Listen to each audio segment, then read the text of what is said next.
just as I obey my Father's commandments and remain in his love. I have told you these things so that you will be filled with my joy. Yes, your joy will overflow. This is my commandment. Love each other just as I have loved you. But Jesus says to obey my commandments, and most importantly, obey the commandment of love. Are we really Christian?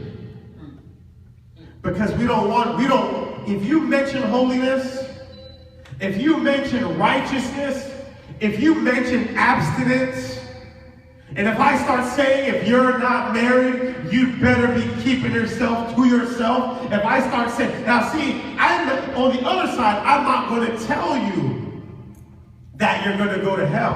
That's not what I'm saying.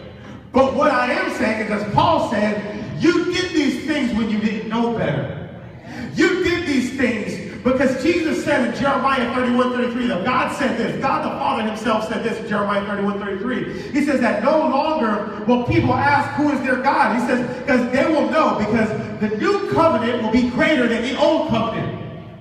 No longer will they ask who I am, because I will write my law in their hearts and I will remember their sins no more. He says, I will write my law on their heart, meaning through my Holy Spirit, I'm going to give them my Holy Spirit. They're not going to have to ask a man. They're not going to have to come, because they're going to know. So when you know, and now not only do you know, because the Holy Spirit came in you and you received power, now the gates of hell shall not prevail. He says, I give to you the keys of heaven, and the gates of hell shall not prevail over your life. The gates, the restrictive forces shall not prevail over your life. So that means if the gate of pornography is in your life, if the gate of lust is in your life, if the gate of lying is in your life, those gates cannot prevail because they've got no power over you. So now he can place a demand and say, come up a little higher, because there's nothing